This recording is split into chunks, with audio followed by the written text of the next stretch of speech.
वक्रतुंड महाकाय सूर्यकोटि समप्रभः वक्रतुंड महाकाय सूर्यकोटि समप्रभः निर्विघ्नं कुरु मे देव सर्वकार्येषु सर्वदा निर्विघ्नं कुरु मे देव सर्वकार्येषु सर्वदा गोविंद बोलो हरि गोपाल बोलो गोविंद बोलो हरि गोपाल बोलो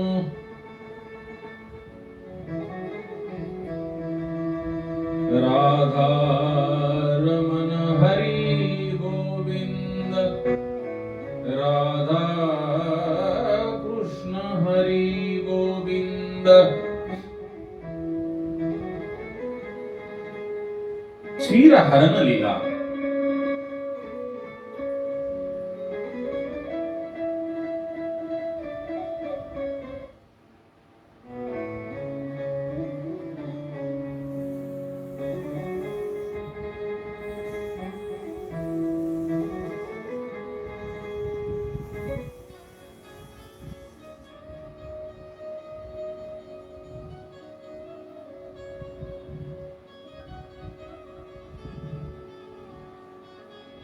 क्षीरहरण लीला ही रासलीलेची पूर्वतयारी असून आपल्या भोवती जे आवरण निर्माण झालेले असते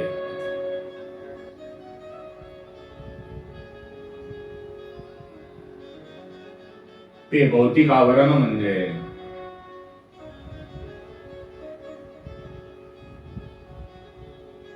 वासना. त्या वासनेचे आवरण दूर झाल्यानंतर आपला जो जीव आहे या जीवांचे आत्म्याशी मिलन होते. तीच ती रासलीला. कारण जोपर्यंत आपल्या मनामध्ये वासना आहे तोपर्यंत आपले ईश्वराशी मिलन होत नाही. रासलीला म्हणजे ईश्वराशी अद्वैत. आपल्यामध्ये आणि ईश्वरामध्ये कसल्याही प्रकारचा भेद नाही. गोपिका यमुना नदीमध्ये जलक्रीडा करत असताना श्रीकृष्ण त्यांना सांगतात, हे वज्रकुमारिकांनो, तुमच्यामध्ये काम वासना नाही. तुमचा भाव शुद्ध आहे हे मी जाणतो. परंतु तुमच्या मनामध्ये जो सूक्ष्म मळ आहे तो दूर झाला पाहिजे. म्हणून तुम्ही शरद ऋतू मधल्या रात्री माझ्या बरोबर रास क्रीडा करायला या.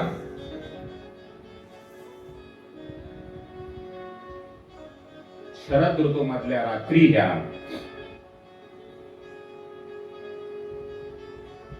शुद्ध आणि निर्मळ रात्री असतात.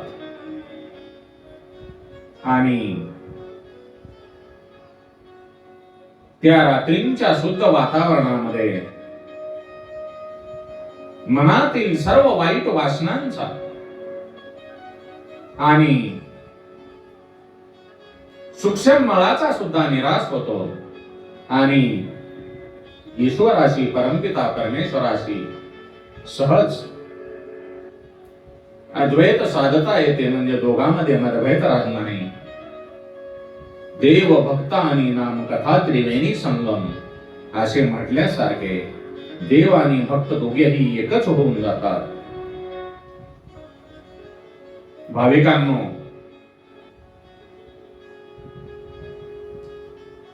श्रीकृष्णांनी पुतनेचा वध केला. पुतना वध म्हणजे अविद्येचा नाश.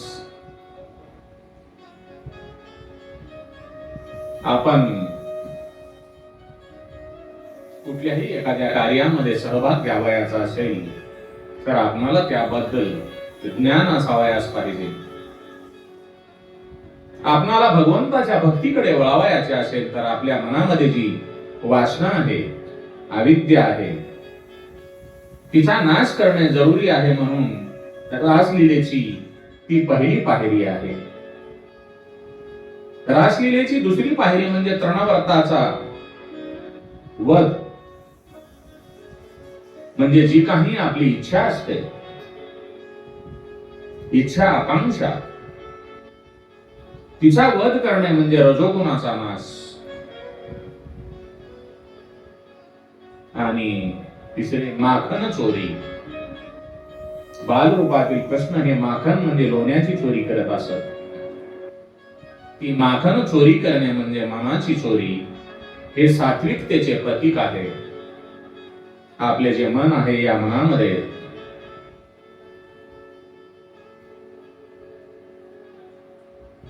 जी संसाराची आसक्ती असते, ती संसाराची आसक्ती नष्ट होणे म्हणजे सात्विकतेचे प्रतीक होय. आणि जी दामोदर लीला आहे, ती दामोदर लीला म्हणजे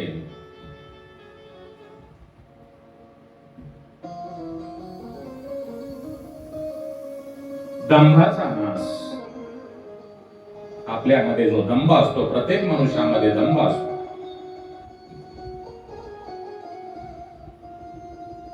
त्या दंभाचा नाश. बकासुर आणि आघासुर.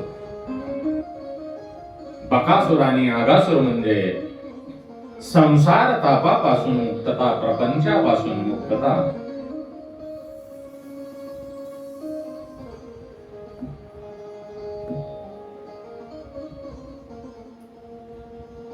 आणि संसारातून आपण मुक्त झालो.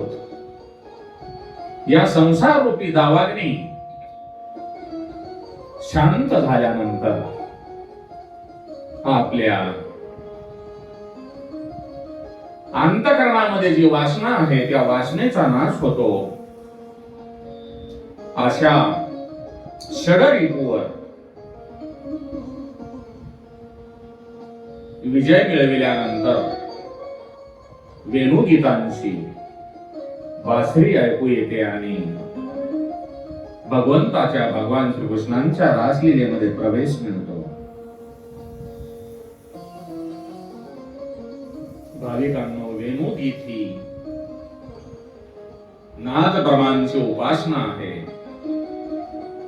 आणि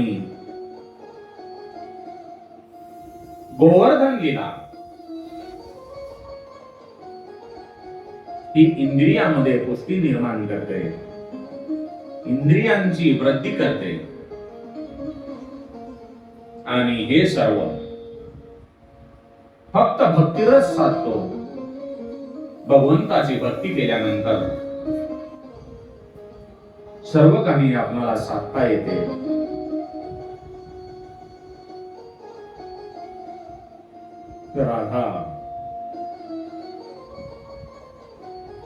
राधा म्हटल्यानंतर आपल्या मनामध्ये अनेक प्रश्न निर्माण होतात.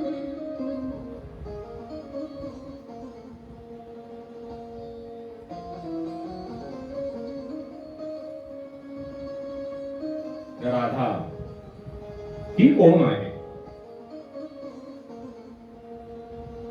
राधा म्हणजे कृष्ण आणि कृष्ण म्हणजे राधा. यामध्ये द्वैत नाही, दोन्ही एकच आहेत.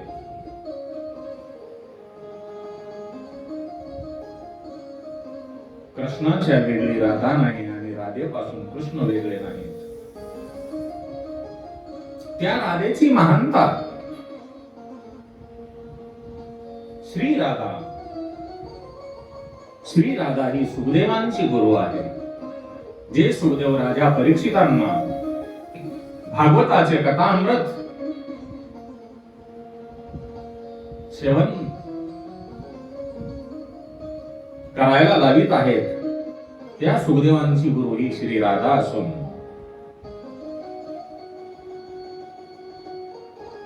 त्या राधेने सुखदेवांना मंत्र दीक्षा दिलेली आहे आणि गुरु दीक्षा देऊन ब्रह्मसंबंधाची अनुभूती दिली. राधेच्या कृपेशिवाय रासांचे महत्व समजणे अवघड आहे.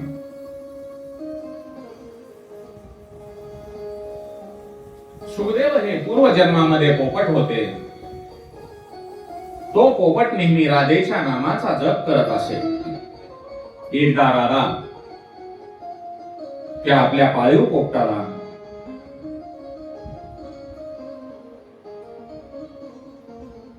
तो नामाचा जप करत असताना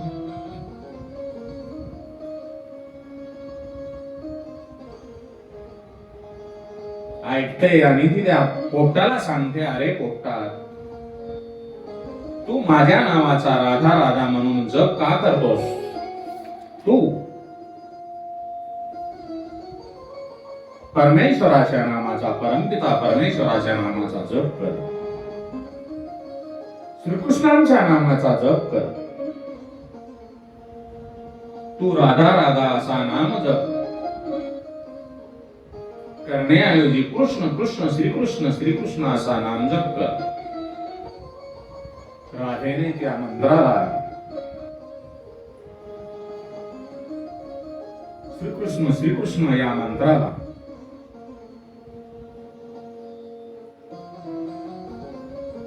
म्हणून पोपटाला मंत्र दीक्षा दिली. राधा जेव्हा मंत्राला अनुसरून त्या पोपटाला मंत्र दीक्षा देत होती, तेव्हा तेथे श्रीकृष्ण आले. म्हणजे त्या पोपटावर श्रीकृष्णांची कृपा झाली आणि राधेने मंत्र दिल्यामुळे, राधेचा तो पोपट शिष्य झाल्यामुळे राधेची तर त्याच्यावर कृपा होतीच. तसे पाहता राधेच्या कृपेमुळेच त्या पोपटाला भगवान श्रीकृष्णांचे दर्शन झाले. भाविकांनो, श्री राधा ही वृंदावनाची आद्यशक्ती आहे, संयोजका शक्ती आहे, आल्हादिका शक्ती आहे. अशा या श्री राधेने पोपटावर अनुग्रह केल्यामुळे त्या पोपटाला ब्रह्मसंबंध घडला आणि पुढील जन्म सुखदेवांचा मिळाला. श्रीकृष्ण राधेला म्हणतात, राधे, हा तुझा जो पोपट आहे तो मला खूप आवडलेला आहे. श्रीकृष्णांनी नुसती त्या पोपटाची आवड व्यक्त केल्यानंतर राधा श्रीकृष्णांच्या चरणी त्या पोपटाला अर्पण करते. म्हणजेच राधा सुखाला ब्रह्मसंबंध घडवते. म्हणून बाबांनो,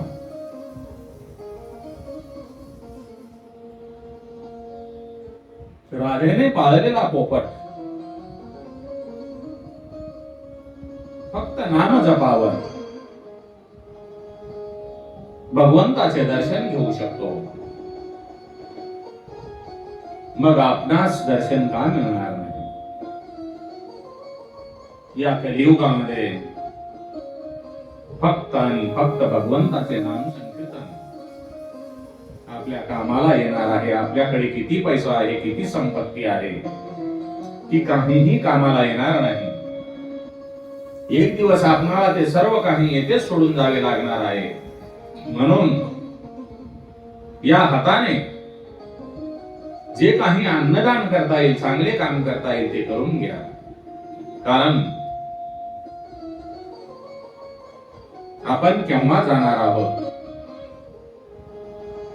जो काळरूपी सर्प आहे तो आपल्यावर केव्हा गावा घालील याची आपणाला माहिती नाही. म्हणून वेळी सावध व्हा आणि भगवंताच्या नाम संकीर्तनाकडे वळा. आपण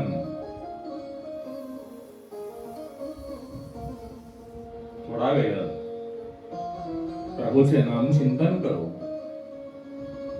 आणि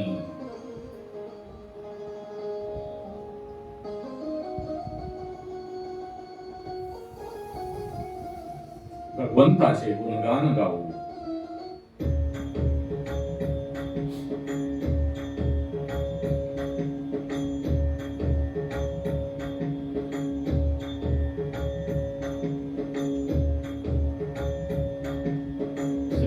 कृष्ण गोविंद हरे मुरारे नाथ नारायण वासुदेवा. श्री कृष्ण गोविंद हरे मुरारे नाथ नारायण वासुदेवा. हे नाथ नारायण वासुदेवाय. हे नाथ नारायण वासुदेवाय.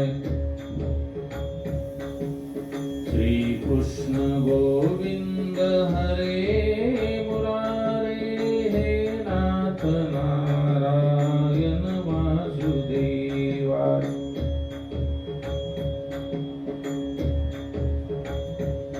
हरे कृष्ण हरे कृष्ण हरे कृष्ण हरे कृष्ण हरे कृष्ण हरे कृष्ण हरे कृष्ण हरे कृष्ण. हरे राम राम राम हरे हरे. हरे कृष्ण कृष्ण कृष्ण हरे हरे. अधरं मधुरं चरितं मधुरं नयनाधिपते चरितं मधुरं. मधुरं मधुरं चरितं मधुरं नयनाधिपते चरितं रघुनं.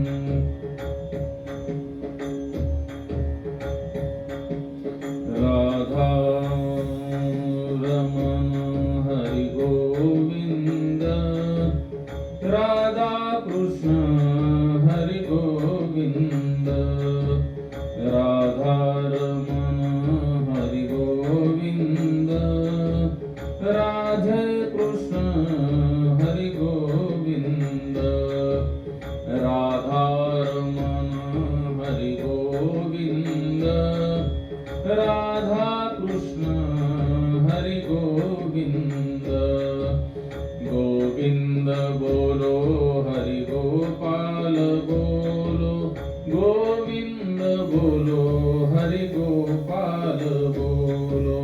गोविंद बोलो हरि गोपाल बोलो. गोविंद बोलो हरि गोपाल बोलो. गोविंद बोलो हरि गोपाल बोलो. गोविंद बोलो हरि गोपाल बोलो. गोविंद बोलो हरि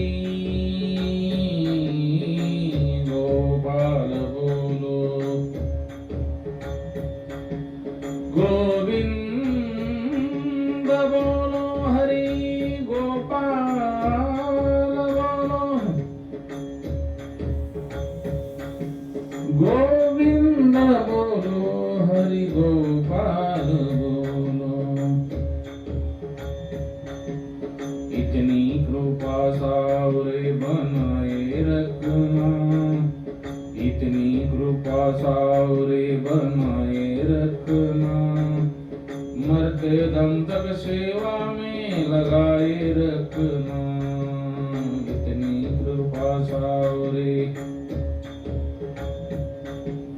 राम जय जय राम, हरे राम राम राम हरे हरे, हरे कृष्णा हरे कृष्णा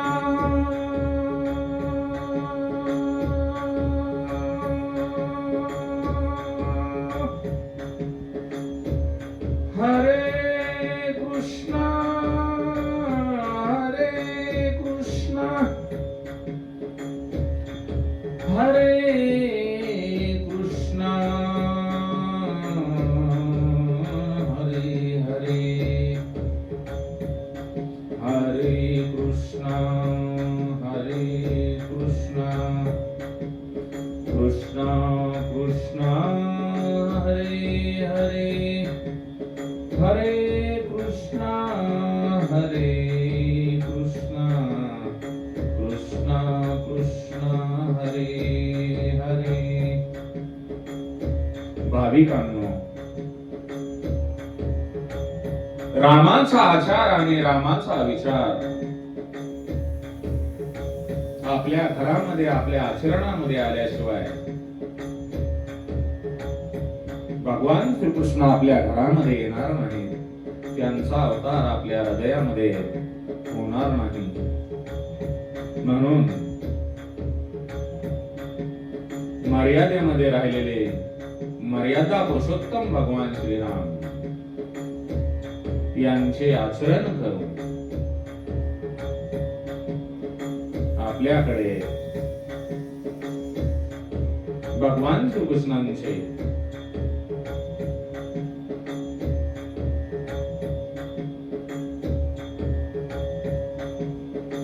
आगमन करून घेऊ. श्रीराम जय राम, श्रीराम जय राम, श्रीराम जय राम, जय